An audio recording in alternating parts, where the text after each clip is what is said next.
Cienījamie rīdzinieki, ikdienā es esmu uzņēmējs. Es vadu vienu no Rīgas lielākajām viesnīcām, kā arī pārstāvu viesmīlības nozari kā Latvijas viesnīcu un restorānu asociācijas prezidents. Un tieši tāpēc man ir zināms viss administratīvais sloks un neiedzības, ar kurām saskarās uzņēmēji ikdienā.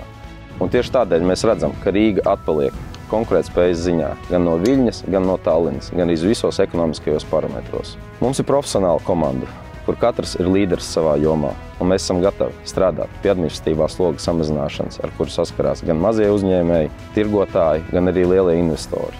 Esam gatavi samazināt dokumentu skaņošanas laikus, lai uzņēmējiem nav jāmeklē 10-15 dažādi ierēģņu paraksti, no kuriem beigās tāpatās neviens ne par ko neatbild.